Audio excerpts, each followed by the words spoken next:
Hello and welcome to In Conversation With, the monthly podcast series brought to you by the team that produced the Global Cosmetics newsfeed. 2022's theme is Future Proof. This month's topic is vegan beauty, and I'm your host, Siobhan Murphy. At its core, veganism is a way of living in which people exclude as much as possible all forms of animal cruelty and exploitation. For the beauty industry, veganism has become a product category that in recent years has been positioned alongside, but not separate from, organic beauty, clean beauty, natural beauty, bio-based beauty, plant-based beauty, sustainable beauty. In this ever so confusing marketing mashup, how will vegan beauty maintain its niche and preserve its ethical, health, and environmental credentials in the future?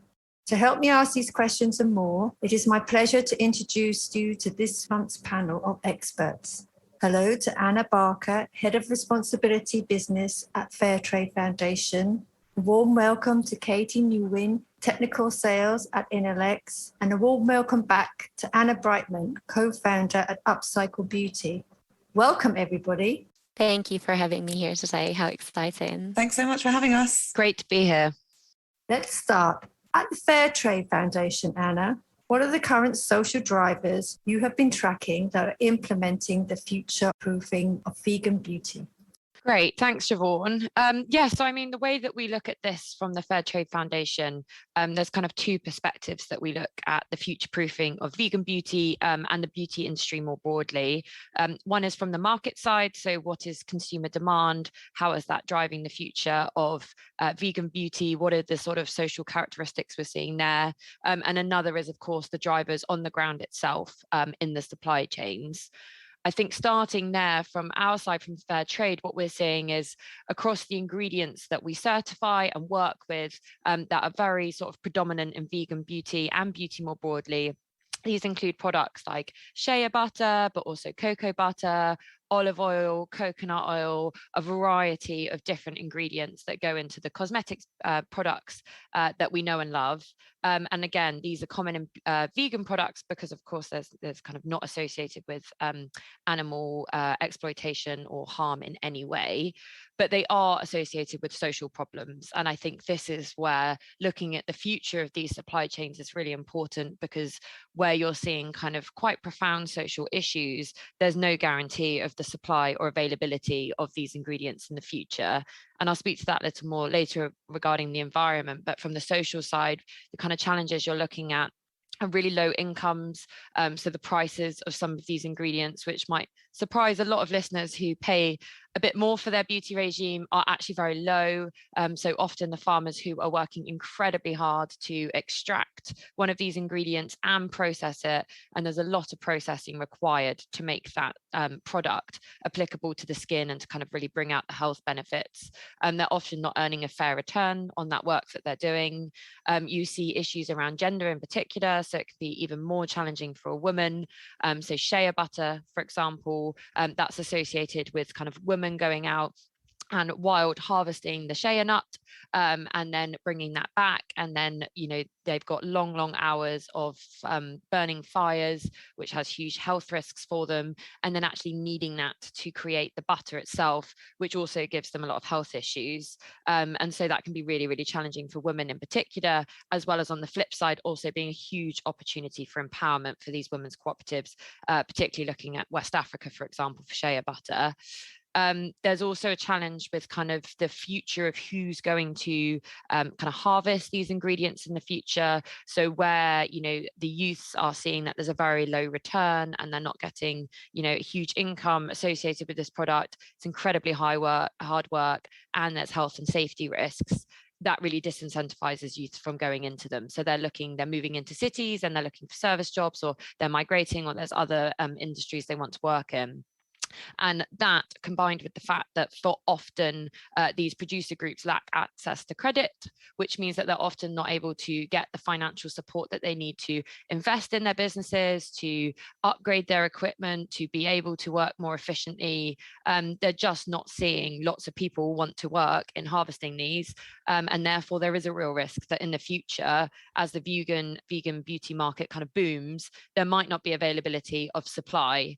And what that will naturally do is push the price up, and that might then be a real challenge for some of these businesses who are sourcing ingredients like this, for their vegan beauty products. At the same time, in terms of social drivers that match that, is we are seeing a real demand from people who want to buy ethically sourced beauty products and also vegan ones. So we know from our own research with GlobeScan at Fairtrade that 91% of beauty and wellness product buyers say that they trust the Fairtrade mark, so they're looking for that when they're going shopping for their beauty products. And 68% said they're more likely to buy a product when they know a firm earns a fair price.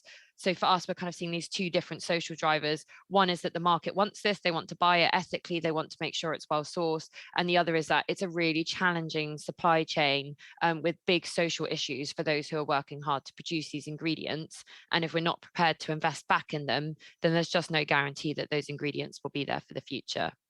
Indeed. And talking booming market, Katie, what social drivers have Inolex been tracking? From my point of view, for years, it was mainly health and animal rights that were the key motivators. But I've noticed a pattern that countries like Germany and the UK, where I live, and that Inolex serves as well, they are driven by ethical reasons and morals. And by that, I mean advocacy for cruelty-free products, climate change, and sustainability contributions in a way. Another social driver in general would be the COVID-19 pandemic. During the pandemic, I feel like the demand for plant-based everything has accelerated. Now, was it because of people having enough time to educate themselves? Educate themselves on what vegan truly means. Maybe people started having time to try what they have been considering for a long time. Maybe they finally had more time to track transparency of the products that they are purchasing, which is another social driver heavily dominating in the cosmetic industry nowadays and at Inolex as well. And that's the transparency of the products we buy. Consumers scrutinize ingredients much more carefully. They become more informed through social media, and therefore they question product ethics more deeply. Last social driver, I think, is I've noticed from our marketing department and many vegan brands I work with as a sales associate that veganism is one of the most fast spreading trends. Yes, the community is still only about 5% of the whole population, but they can be quite vocal and influential with their principles. And it's like a domino effect for the rest of the population. We can only expect rise of veganism. People leading vegan lifestyle naturally inclined to vegan-based beauty as well. And that's directly proportionate. If this group of people expands, then the customers of vegan beauty products also skyrocket. And talking expansion, what are the social drivers UpCircle Beauty have been tracking? So most recently, we've actually been addressing the current cost of living crisis that we are all facing and sort of assessing the impact that that might have on people's ethical purchasing choices in a situation where obviously pay is falling at the fastest rate ever recorded and inflation rates are at a 40-year high. So in order to try to understand the impact that this crisis is having on our audience and the ways in which that impacts their choices with regards to purchasing products and the values alongside that, we recently conducted a research panel with YouGov to see, based on set questions that we asked, how people within the UK population are changing their habits with their skincare purchases. And this enabled us as a brand to come up with sort of 5 cost of living commitments that we've put in place across our brand in order to help our community access skincare that is in alignment with their values, which of course often vegan products come into that. So it was really interesting, some of the things that we found out through this research, because obviously this is kind of something that's happening right now. But, some of the things that we found out, for example, include the fact that 1 in 5 people in the UK are worried about being able to afford skincare products due to the rising cost of living. This number rises to 1 in 3 people for those aged 18 to 25 within the UK. Also, 1 in 6 people are worried about being able to afford sun protection products due to the rising cost of living. Of course, this is a very worrying statistic, given the serious health implications of not wearing SPF, particularly during, the heat waves that we've been experiencing recently, and obviously the impact of global warming. So we're currently offering free SPF samples on all UpCircle orders. 1 in 4 people have either decreased their spending or stopped purchasing skincare products entirely since the start of the cost of living crisis began. So those that identify as male, interestingly, are twice as likely than females to have completely stopped purchasing skincare. So again, when you factor in the fact that vegan products are often more expensive, this shows that the impact of that may well be that people are resorting to purchasing more non-vegan products than they might have done in more recent times. And again, there's lots of information that we found, but one of the most compelling, I think, is that almost a quarter of the UK are more concerned about the condition of their skin since before the cost of living crisis.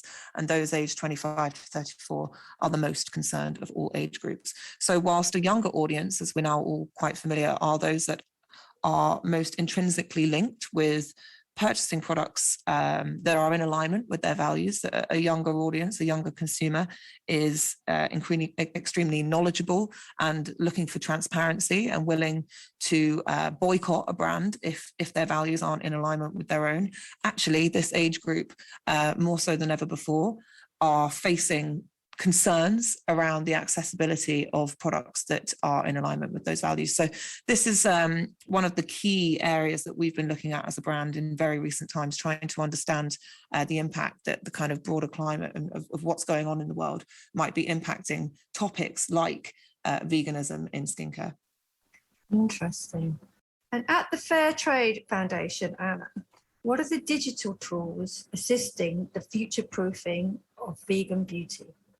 Great, thanks, Siobhan. And just to comment, I think also on some of the statistics there that Anna Brightman shared, which are so interesting as well, is just that we're seeing those trends across all markets. So also just reflecting on some of the drivers of the future of vegan beauty, thinking about somewhere like Ghana that produces a lot of shea butter that goes into such a large part of the beauty industry. Inflation's running there at 27%. And, these are groups who were already very vulnerable and dealing with COVID-19 and now are dealing with inflation and cost of living crisis there. So it's just so interesting to see how linked it is between the markets and the supply chains. But regards to your question, Siobhan, in terms of digital tools, yes, so again, taking quite a supply chain focused look at this as fair trade. There's a few ways we're kind of using digitalization to future-proof supply chains in this space. So taking cocoa butter, for example, which is obviously, again, very popular in lots of skincare products, we have partnered with a few organizations to really look into where is cocoa being produced, how does that link into the forested areas in certain countries. So cocoa heavily associated with deforestation, largely driven by very low prices and farmers trying to, recoup more land to grow more cocoa to sell because they're not able to receive a fair return on existing land. It's kind of become quite a big topic in the industry with much higher awareness, which is great. But the challenge for cocoa in particular is you were talking about family farms and very small scale farming cooperatives who are very hard to necessarily get back into that level of detail to work out how do you know where the forested areas are, how do they know, and how do you empower farmers to have that knowledge, but also then get the fair price back for their cocoa production so they're not incentivized for deforestation. So one of the initiatives we've done here is we've partnered with Earthworm Foundation. So this is looking at satellite imagery and using digital tools to map and overlay where cocoa farms are and whether they overlap with deforested areas or areas of conservation that you don't want to see forestation happening in, and then we can kind of zoom in on those farmers and work with them to support them and also really build and empower them to have that knowledge themselves. And similarly with Farm Force, which is a digital tracking tool. We've done, again, looking at cocoa, which really helps cocoa cooperatives who are, when all these sort of small farmers come together under a cooperative umbrella so that they have, a higher ability to negotiate in the supply chain, working with them to have this data. And this is something that's really important to us at Fairtrade, is that digitalization in supply chains must benefit farmers. Ultimately, they are businesses and they need to have access to their own data. They need to own that data. It's theirs in the first place. And so we are looking at Farm Force to really make sure that farmers can see where the cocoa is that's coming from within their cooperative, being able to track that back. And again, this then really helps with some of these environmental issues that I've spoken about earlier. More broadly, we've also sort of been investing a lot in digitalization as Fairtrade, and that's a key part of our strategy going forward. So we've done things like virtual trips, looking at flowers, for example. With the flower farms, we've digitalized so that we can show buyers around a flower farm to visit Fairtrade projects and see what's happening without necessarily needing to travel out to visit those flower farms, so that we can really build that connection from a buyer to the producer, which is so important in kind of investing in sustainability in the space. And more broadly, we're investing in kind of transparency and traceability solutions. And I think looking at the future of beauty, that's only going to be more and more important as more brands, including vegan ones, want to tell the story of their product. And as Fairtrade, we really want to broker that link between your farmer and your buyer so that you can tell that story, and kind of using digital tools to help you do that. Amazing. And at Inolex, Katie, what digital tools are you using? So in general, in the UK at least, there's a wide selection to choose from. They range from databases to apps, checking cosmetic ingredients, for example, Yuka. Then we've got digital scans like DNA Nudge, or even blockchain technology services. At Inolex, we use Novi, which is an AI-driven platform where brands can access raw material data to evaluate either their existing products or to develop new formulations. A lot of similar third-party verifiers of standards and certifications help other companies to easily find ingredients that meet their criteria. And one of these criterions could be vegan, of course. And again, I'm going to mention the pandemic, which only accelerated the adoption of big data, analytics, machine learning technologies, and artificial intelligence by manufacturers, all in order to explore the impact that these purchased products have on the planet. For existing products, what comes to my mind as a future-proofing digital tool is a company called Provenance, a software that verifies a wide range of sustainability claims. It's one of the first softwares to apply blockchain technology to supply chains, with the initial thought to be founded almost 10 years ago in 2013. They enable physical products to come with digital passports, and these prove authenticity of the origin of the product. It's kind of like an auditable record. It consists of collecting the certifications, suppliers' data, traceability, and auditor information, who verified it and when. Essentially, it is a proof that confirms all gathered data into a digital batch inside e-commerce environment. The purpose is for the brands to communicate their claims in a credible and trustworthy way to avoid greenwashing. So there are a lot of companies trying to do a fraction of what this company does. Initially, such softwares allowed to distinguish synthetic materials from natural ones, but it's progressing to other claims, vegan being one of them. So this only proves that the offer of digital tools ranges, and yes, they still need some refinement, but I'm sure there will be no shortage to choose from in the future. And which digital tools is UpCircle Beauty using, Anna? Well, this is a really interesting question for us specifically as a brand, because for anyone who's not aware, we are very much a disruptor in the space, and our focus is on circularity, as the brand name implies.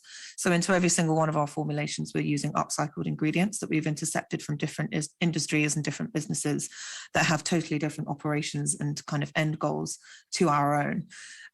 So my answer here is a kind of complex one, because one of the main things that, well, our supply chain is incredibly complicated.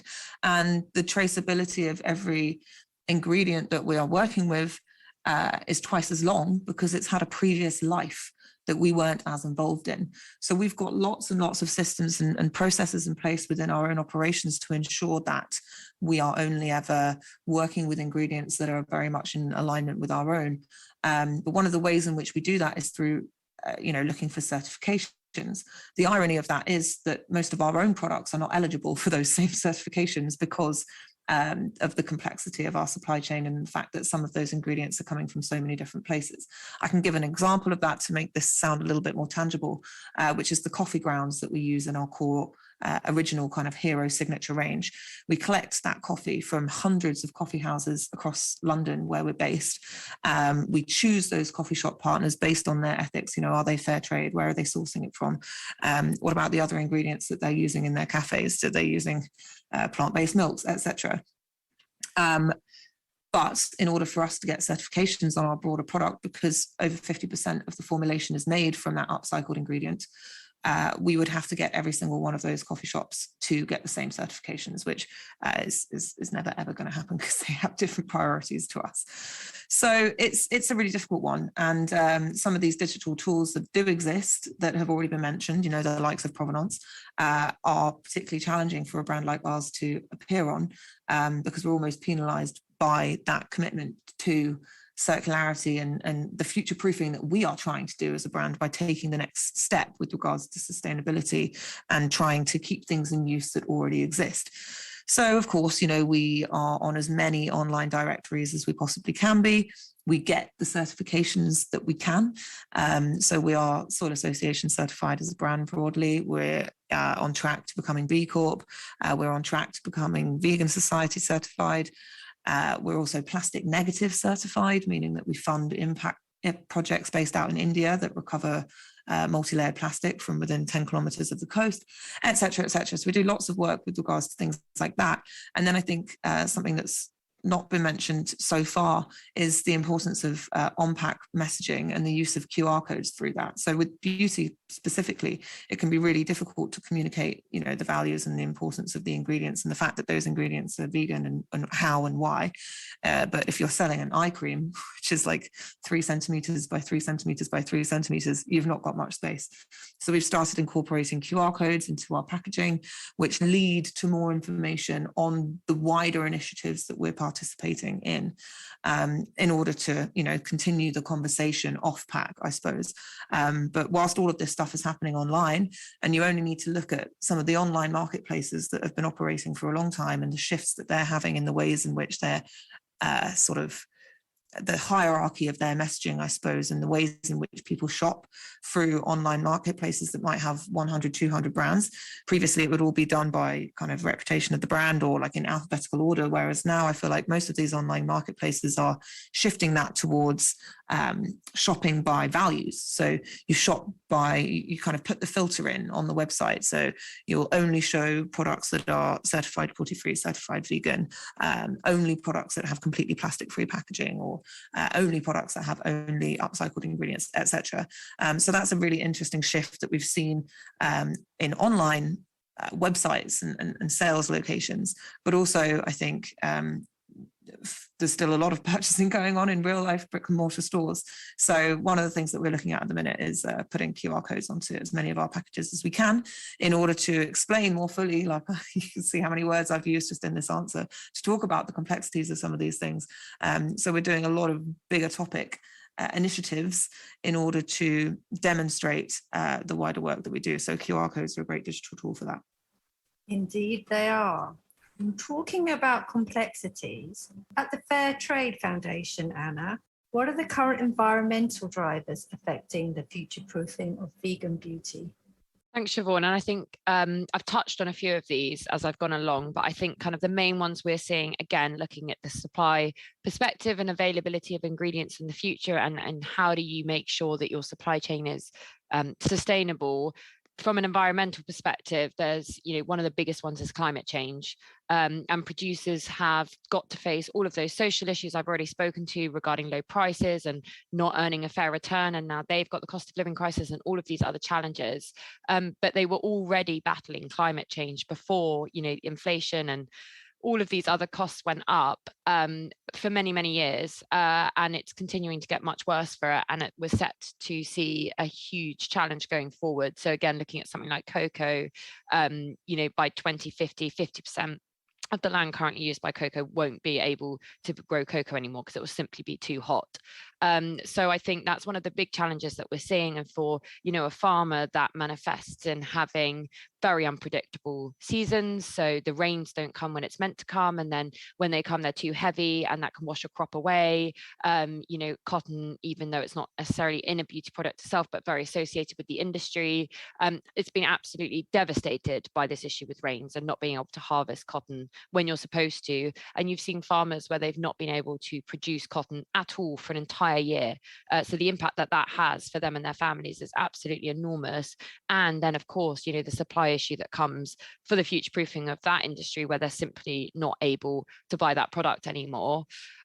Very linked to that, again, is kind of good agricultural practices and how do you support farmers to be more environmentally responsible. And I think the challenge you have here is that actually kind of some of the best agricultural practices either require capital, it's expensive to change your production, you've really got to invest in that. And as I've already said, if you're not earning a fair return on what you're selling, then you simply don't have the money to be able to invest in environmentally friendly farming practices. But also a lot of it is about knowledge and having that shared with you and evident. So for many farmers are very nervous to change a farming practice because this is their entire livelihood and they're a family farm and they can't necessarily carry that risk. So they need it demonstrated. They need to know that this is going to work and they need that training. And if they don't have access to that, then that's really, really difficult for them. And I think there's quite a few ways that you'll see this across all the ingredients associated with beauty and vegan beauty in particular. Coconuts can be very water intensive. Cocoa, as I said, with deforestation, the use of fertilizers, if you're not using organic beauty products, then there's lots of issues there. So that's something at Fairtrade, we're really keen to work with businesses on, and particularly with farmers. We have local networks on the ground who train them up on these types of topics, but we can only do that by businesses sourcing fair trade, and that's what funds us to run those extension services with farmers directly, and that's only a small percentage of the world's ingredients. So it's a really challenging time looking at environmental drivers on the ground, which feels almost ironic when the market's never been so into environmental issues and climate change and wanting to make sure businesses are behaving in the right way at this time. So it can be a bit of a contradiction in that sense. And what current environmental drivers are affecting Inolex, Katie? Well, I just wanted to agree with Anna Barker on the climate change. I remember I personally was shocked when I first found out that animal agriculture accounts for around 18% of all greenhouse gas emissions. Some research today shows it could be even over 80% annually. Now, I'm not saying turning vegan will save the planet, because veganism does not cover all aspects of environmentalism, but removing animals from our supply chains and reducing our reliance on animal feedstocks, well, that can be one of the first steps to combating climate change. Again, it can be arguable that vegan does not necessarily mean sustainable straight away, but when it comes to connection to the environmental pillar of sustainability, isn't it just shocking that animal agriculture is a bigger contributor to greenhouse gases than the entire transportation sector, even if the contribution was only 18%? So ultimately, removing animals from your supply chain could be an important sustainable sourcing choice for your company, which is something what we decided to do with our entire Inolex portfolio. Animal-based or byproduct-based feedstocks are banned in our new product development. For us, animal testing is also a thing of the past and never an option. We strive to find alternative ways to verify the safety of our innovations. going 100% vegan friendly was one big step forward of many to come. And speaking of finding alternative ways to verify vegan cosmetics and raw materials, we are trying to be as cautious as possible, because what can be quite surprising is a lot of vegan products may not be tested in a vegan compliant way. Just because it was not tested on animals doesn't automatically imply that a vegan test system has been used. Testing facilities may still use animal-derived components in the tests, such as the controversial fetal bovine serum. As an industry and future outcomes, we still have a long way to push the boundaries of what's possible for vegan beauty. Indeed we do, which is why we're having the program today. And at UpCircle Beauty, Anna, what environmental drivers are affecting you guys as you're growing, as your product range is growing, as your category range is growing? Well, it will come as no surprise that I think that the current impact of COVID and obviously the recent heat waves that we've been having and climate change more broadly, as has been mentioned by both of the others on this call today, is most certainly the biggest environmental impact that we're having. But I guess I'll speak more to the contradiction that Anna from Fairtrade mentioned earlier, because I think this is a really interesting one. Whilst we have all seen that ethical and vegan beauty claims have become massively mainstream in comparison to 5 or 10 years ago, what we have found from trying to understand more and more about our customer in a more in-depth way is that this doesn't necessarily translate to their purchasing habits. So, for example, the majority of vegan skincare consumers are not actually vegan themselves. And with our own audience, specifically for UpCircle, that's nearly 3/4 of our audience would not actually claim to be vegan themselves or live a vegan lifestyle, which I think is really interesting. What is it about this increase in kind of the importance of talking about veganism and that not actually translating in consumers' choice to live a vegan lifestyle themselves? We asked questions like, on a scale from 1 to 10, how much of a vegan lifestyle would you say that you lead? And the most popular answers were 2 and 8. What does that mean? I'm not sure. Another question that we had showed that the quality of the product is more important than the ethics of the product. Now, to an extent, perhaps that's not surprising, but in a conversation like this, centered entirely on veganism and the importance of future-proofing and why we are choosing to prioritize this so much in our brand strategies and certifications and the products that we make, I think my answer really is that we're still trying to understand as a brand what it is that motivates our consumers and why it is that we're putting veganism at the forefront when in actual reality, still so many consumers don't wish to pursue that lifestyle themselves. So yes, we see that, I think it's 175% increase in vegan cosmetic launches globally in the last 5 years. I mean, these are huge figures, and I don't think that will change anytime soon. It's only going to go up and up. But I think in beauty products, perhaps we saw a rise of veganism in food, then we saw a rise of veganism in beauty. But based on our surveys that we've carried out every year of our business, we're actually noticing a trend back towards people still prioritizing cruelty-free, but prioritizing vegan less, which was a massive shock to us all. So yeah, I think I don't have a clear answer to this question, but continuing to sort of try to understand what it is that pushes someone to purchase one product over another, and whether to what extent veganism plays a part in that. Wow, what a shift, what a turnaround from 5 years ago. Very interesting. Okay, so we touched on testing. So at the Fairtrade Foundation, Anna, what are the current regulations aiding or abetting the future proofing of vegan? Yeah, so I think there's a few. I mean, looking from a supply chain perspective, there's more and more coming in this space. So, governments are beginning to implement and introduce far more rigorous legislation relating to knowing your supply chain and making sure that you are being responsible in the way that you act as a business. Of course, we saw that with the Modern Slavery Act, but that kind of only targeted a certain subset of businesses. And as a result, you are seeing governments try and move this more broadly. Some are doing it in a similar way with regards to just having kind of blanket rules on what businesses must report on. And that requires having quite a lot of evidence to back up claims that you want to make. And others are doing it in very sort of product specific categories. So again, going back to cocoa, for example, there's upcoming HRDD, which is human rights due diligence, and deforestation legislation, which will ask businesses to know where they're buying their cocoa from and to make sure they are not contributing to deforestation or human rights abuses through those purchases. So you are seeing it with regards to what's in your supply chain itself. And I think that's very linked to legislation around claims you're allowed to make. And I think this is going to be one of the biggest shifts that the market sees, is regulation to try and reduce the kind of wave of greenwashing that we've seen and that we know consumers don't want either.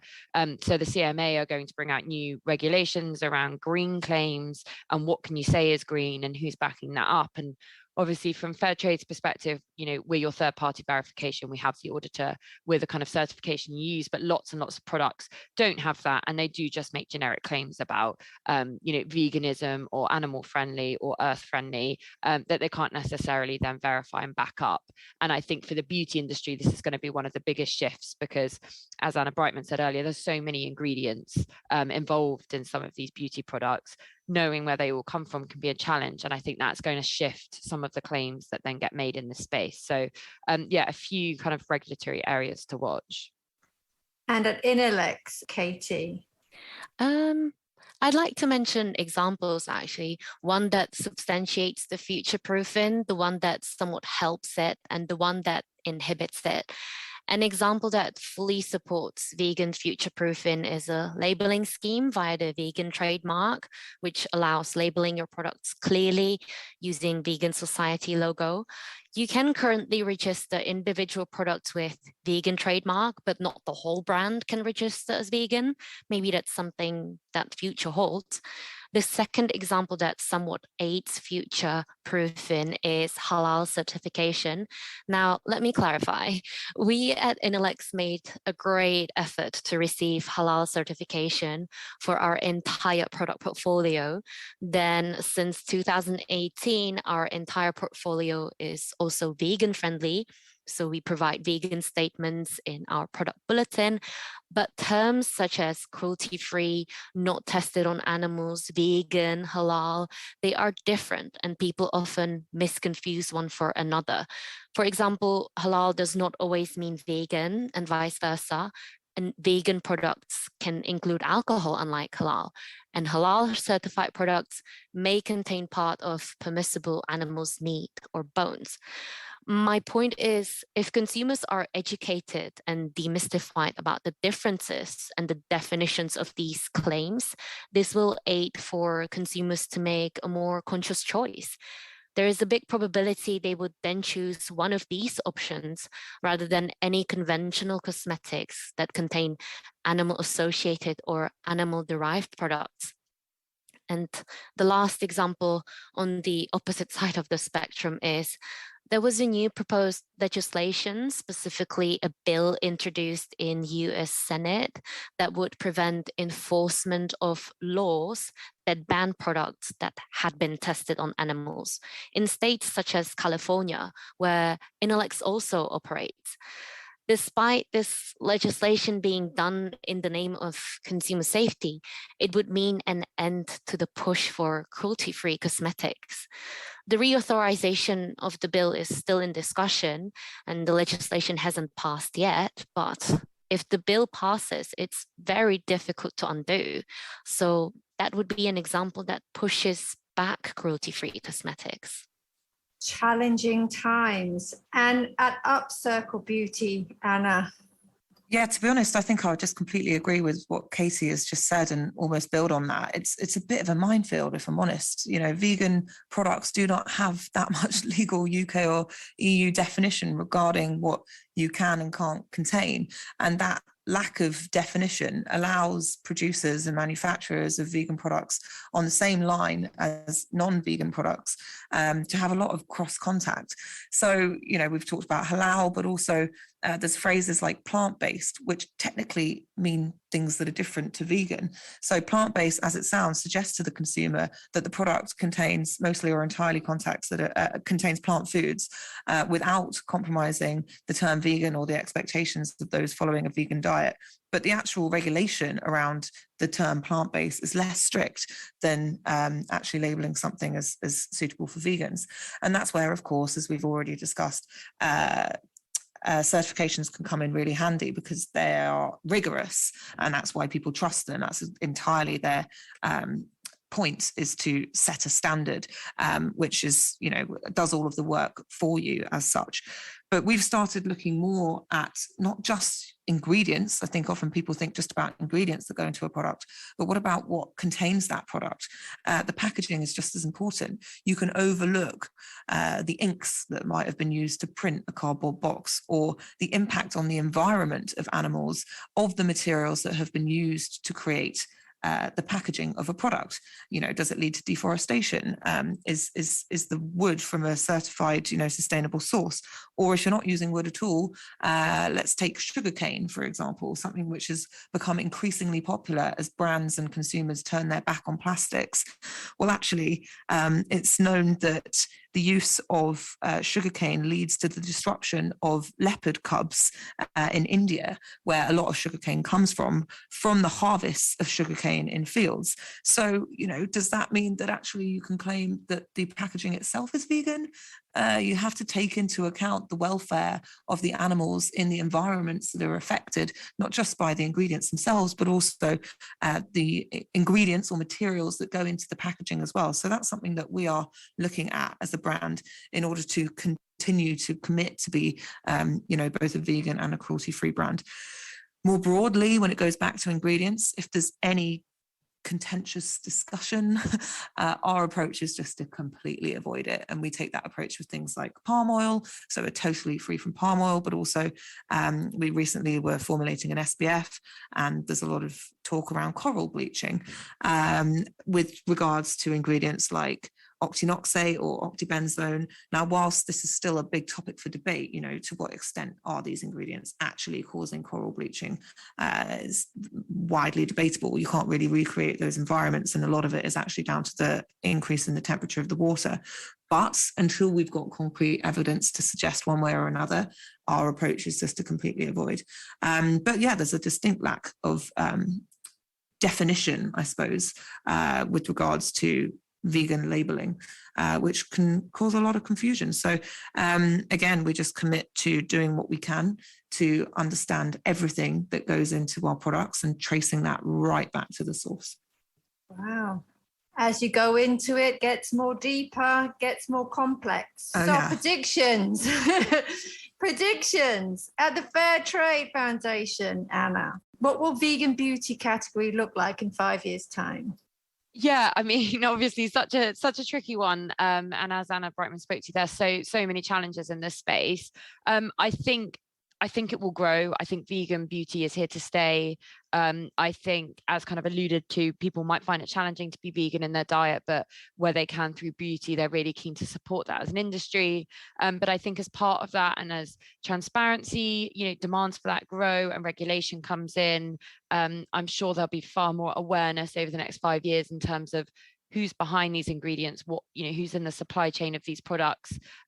We are predicting an increase in certification. So from the vegan side, the kind of Vegan Society and Leaping Bunny certifications that exist, but also at Fairtrade, we are also getting far more inquiries in the beauty space than we've ever had before, and are launching with a variety of businesses we haven't historically worked with on Fairtrade beauty specifically, as they become considerably more aware of consumer demand and supply chain challenges and want to invest in that.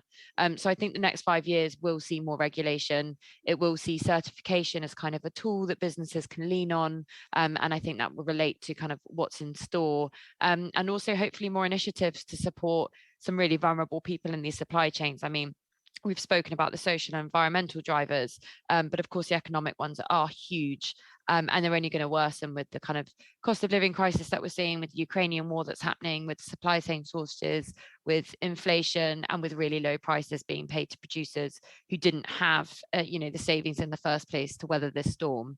And I think seeing businesses kind of double down and invest in those groups will be really important over the next 5 years if they want to future-proof their supply chain. Indeed. And clearly, in the present, Inolex believes the future is vegan, Katie. But what will the market look like in 5 years' time? I will expand on the challenges that both Anna's mentioned. For example, well, you can register individual products with vegan trademark, as I said, but if you were to consider registering the whole company as vegan, that's not just possible yet. Vegan Society might consider certifying a whole brand. I think 10 years ago, there was the sunflower standard that tried to do that, but it's just too difficult. There are too many things that need to be vegan in this case. Details such as what food you're catering to your staff. Is the stationery, like Anna Brightman mentioned, printing ink, is that vegan-based? Is the clothing you're wearing vegan-based? Are the staff themselves vegan? But that's just so hard to accomplish. If you were to go and buy vegan groceries for yourself, you wouldn't expect staff in the supermarket to be vegan. So that level of detail cannot be expected from everybody.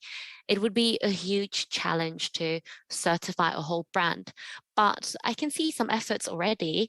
There have been efforts such as a scheme called Vegan Founded. The scheme tries to certify entire businesses and people.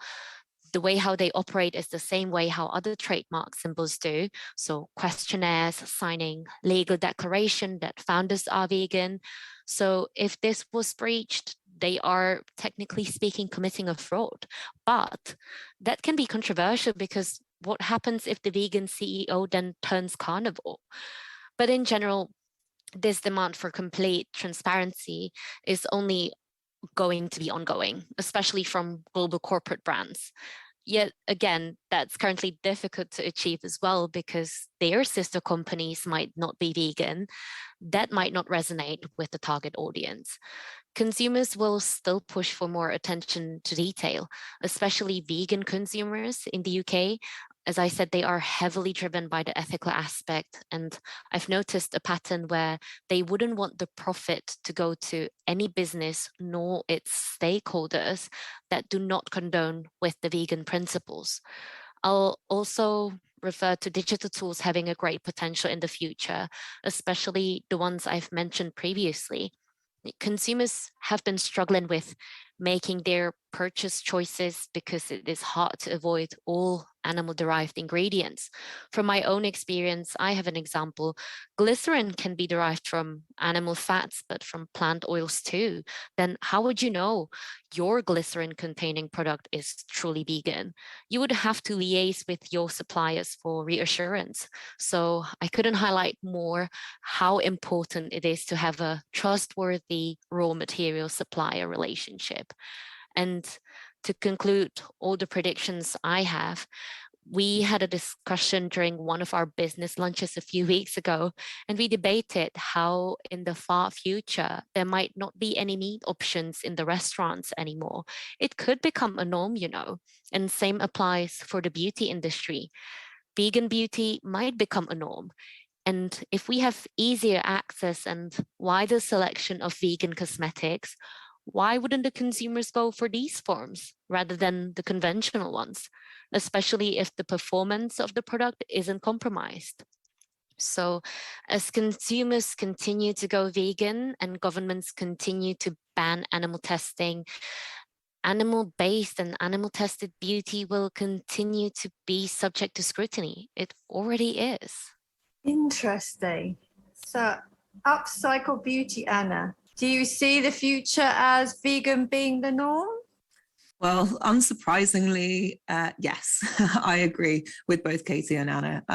We've discussed, I think, consumers today are extremely well informed, principled and enlightened shoppers. So whilst the majority of consumers may not actually consume a vegan diet, the vegan beauty market is undoubtedly on the rise and is in fact projected to reach over $20 billion by 2027. So this is obviously no longer a fringe category. Vegan skincare and makeup products are sold in major mainstream retailers across the globe. You only need to look at television adverts that were the same brands that were still around sort of 15, 20 years ago that just have completely different messaging to understand the fact that this really is continuing to rise and is not going to be going away anytime soon. So yes, whilst I've talked today, or we've all talked today about confusing terms and confusing contradictions when trying to understand our consumers and their purchasing choices, also understanding the struggles regarding the impact of the pandemic, of war, of the rising cost of living, we as a brand remain committed to being a vegan and cruelty-free brand. This is something we have always been and we will always be. For us, to be honest, it's just a no-brainer. It feels like the least we can do. And we also don't feel like we are missing out on anything at all by excluding animal byproducts from our ingredients, our packaging, or anything else. So in short, yes, I definitely think that this is going to go up and up and up. And with that, I would like to thank my guests, Anna Barker, Katie Nguyen, and Anna Brightman for joining me today, and to you for listening.